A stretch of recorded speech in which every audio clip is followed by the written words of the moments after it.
Good afternoon, viewers, and welcome back to Sahara Reporters. In fact, Sahara TV. My name is Fungai Maboreke. I have via Skype Mr. Niall Reddy. Mr. Niall Reddy is an activist who, together with many others, yesterday organized and marched in demonstration to the killings of 43 miners in South Africa, and this happened in Marikana. So, Niall, welcome to Sahara TV.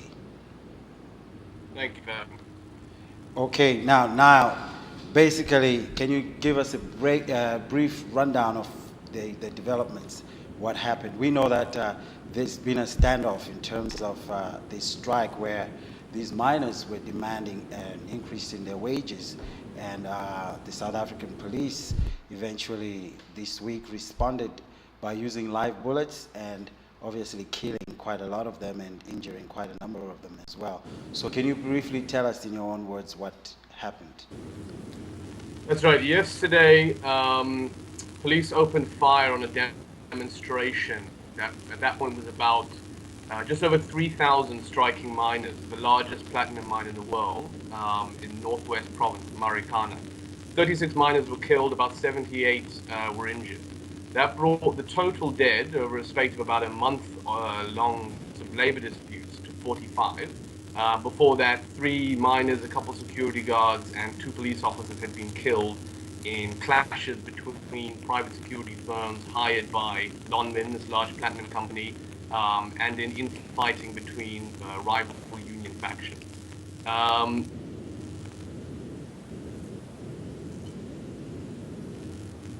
The mine is owned by Lonmin, it's a London-based firm, the largest platinum producer in the world. Right. Has quite a diverse array of people on its board. Interestingly, one of its board members, one of the richest men in the country by the name of Cyril Ramaphosa, who was formerly a head of the National Union of Mine Workers, the primary union amongst miners in South Africa. Right. So, and what's roughly the revenue of this mine per annum? Do you know? I'm not sure. I know the operating profits last year, I believe, was something of the order of $311 billion or some quite crazy figure. I mean, yeah, this is a company that's drawing in enormous revenues. The CEO, Ian Farmer, took in last year about $1.9 million. That's something around 14 million rand, which is about 319 times what the drill operators, who were the primary strikers there, these guys who work deep underground, operating 25 kg jackhammer drills, and some of the most dangerous work involved in their production process. He was earning about 319 times what they were earning in a year. Wow. And this is just one person. Anyway, now can you describe to us the conditions? We know that you obviously well versed with the labor issues in South Africa. So can you just briefly give us the details on this labor, classifications of mine workers there? Well, I mean, it's quite appalling. It's quite shocking when you look at it, and when you want to really start to dig into the root causes of what occurred on Friday. It's the fact that the levels of exploitation and the impoverishment of these mining communities is in every way redolent of apartheid. Right. Not much has changed since the most exploitative dark days under the racist Nationalist Party. And these mining drill operators, these guys who go to work every day not knowing whether they're going to return given the danger of their work, are pulling in about 4,000 rand a month.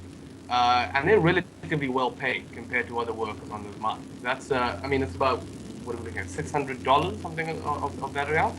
That's about 1,000 rand more than the median wage in the country. Right. But the broader issue then points to, and it's quite interesting, a big study was released just a few days before the massacre that pointed to the conditions facing these mining communities around the country, where the enormous revenue being generated by these companies is flowing abroad to different centers like London and Melbourne. And these communities, I mean, most of these mine workers are literally living in shacks. They're living amongst rubbish and shit without access to the most basic services. So it's horrific condition. There hasn't been any distinct difference from the time when South Africa was still in the drudges of apartheid 18 years later, right? Absolutely. And if you talk to these mine workers and you talk to the most militant unions, that's exactly what they're saying. I've They're saying watched that some videos where we've seen some of the union workers, because we believe there's been a faction between two union workers. Some who are saying, okay, let's negotiate and go back to work, and some who are saying, don't go back to work. And some of them were actually, some of the miners were actually saying that they were ready to die. So if you watch the video, you see them actually charging towards, you know, the police, and they're obviously holding weapons, clubs, spears, and machetes. So this must have been a very serious fight, according to them.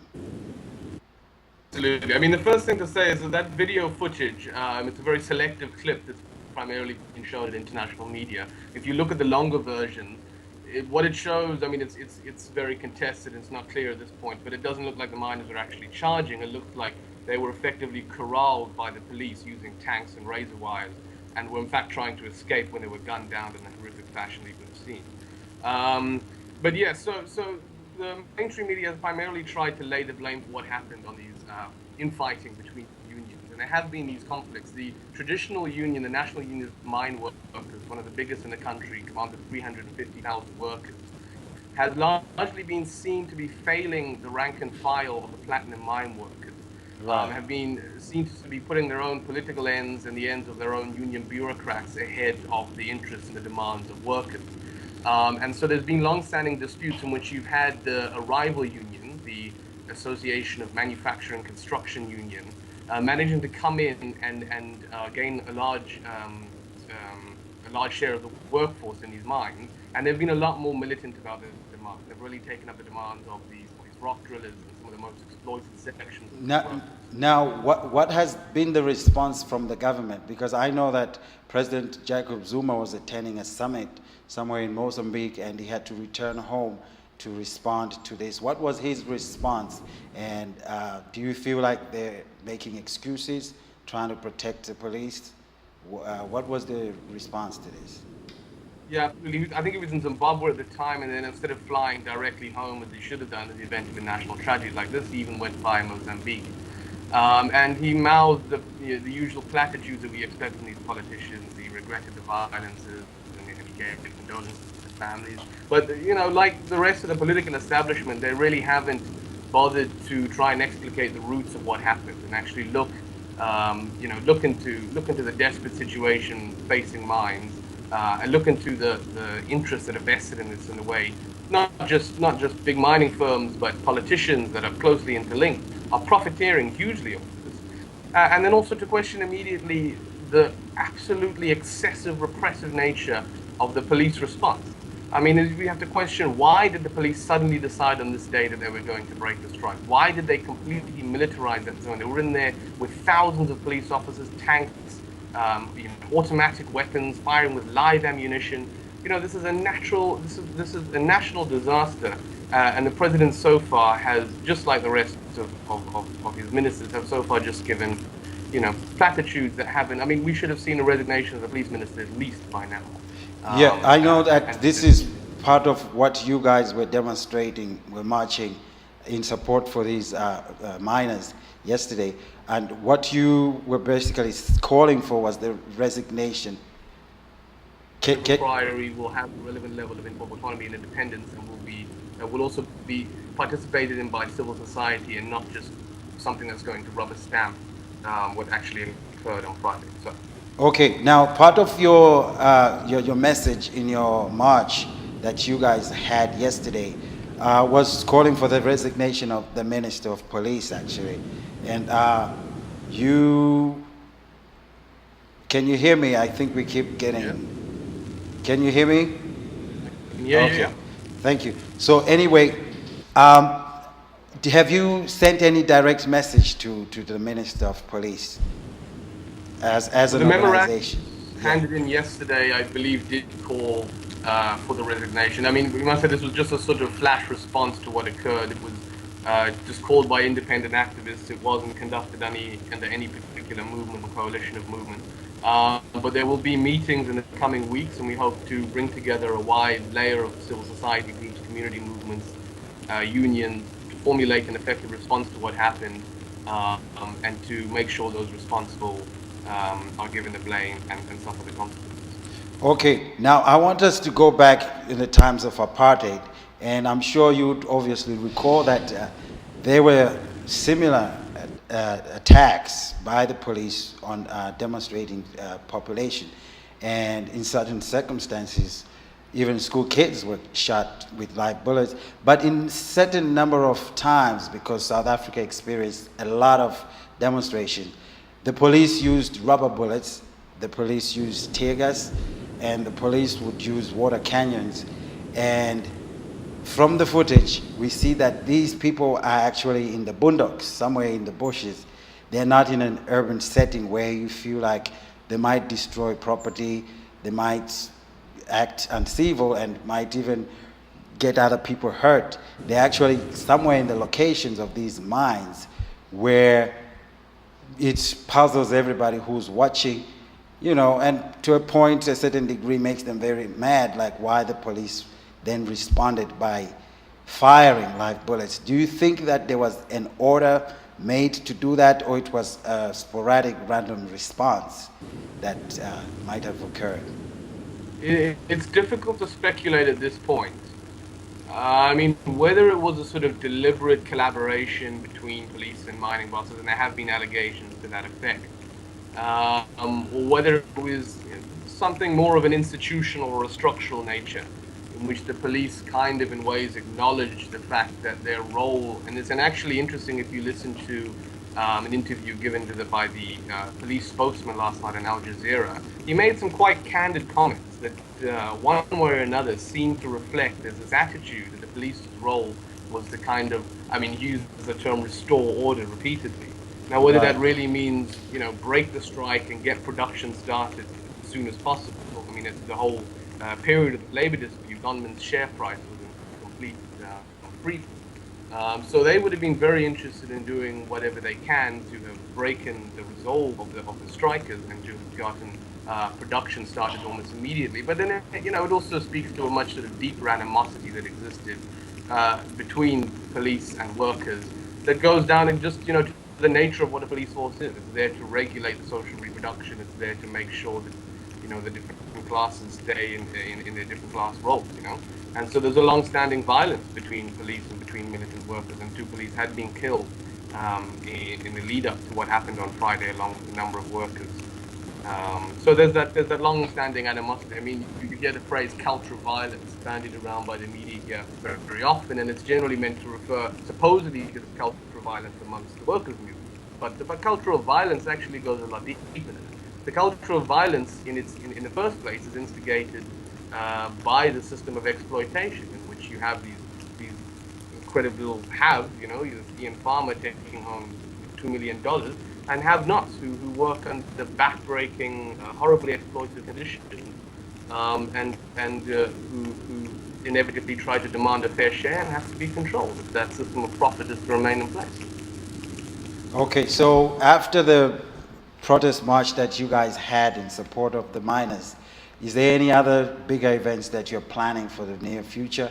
And if when, where, and if what, how?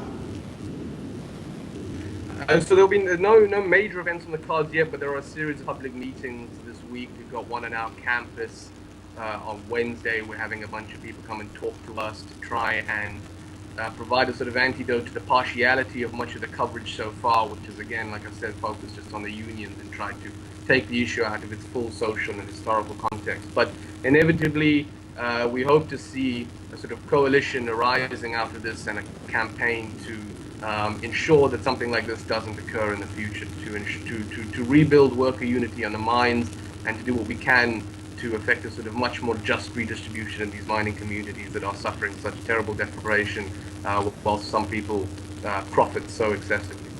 And for the record, how much money were these miners getting per month, roughly? So the drill workers were getting 4,000 rand a month. They're the ones who do the most dangerous work. like I said, that's about $600. You have to keep in mind as well that the average wage package in this country gets divided about 10 times between a network of unemployed friends, relatives, next door neighbors. I mean, we have amongst the highest unemployment rates of any sort of emerging economy in the world, over 40% by the broad measure. A lot of these guys are migrant workers as well, where they're coming from areas with similar levels of unemployment. So they're taking home really starvation wages in a way. Right. And they were demanding very big increases, but they have every right to do so. All right. In fact, thank you very much for speaking to us and taking the time in such short notice to speak to us. Now, I'm just going to ask you a brief question about yourself. I hear that you're an editor for Amandla magazine, and Yes. what do you do there? What does Amandla publicize? Mandla is an independent progressive publication. We're a bi-monthly magazine. We also run a website and we hold colloquiums and talks. It's a sort of quite a pluralistic magazine of the broad left. We encourage a lot of good analysis and debate amongst left activists, community movements and unions. A lot of it's centered sort of outside of alliance politics. I'll encourage you to check out our website, amandlapublishers.co.za. Okay. Thank you very much for joining us. That was Niall Reddy. He's calling us directly from South Africa, and he was giving us a brief overview of exactly what was happening and the developments that are happening in South Africa. They organized the demonstration that took place yesterday on Friday, and there are more demonstrations to come. We apologize for the bad connection. I think it's all to do with the bad internet.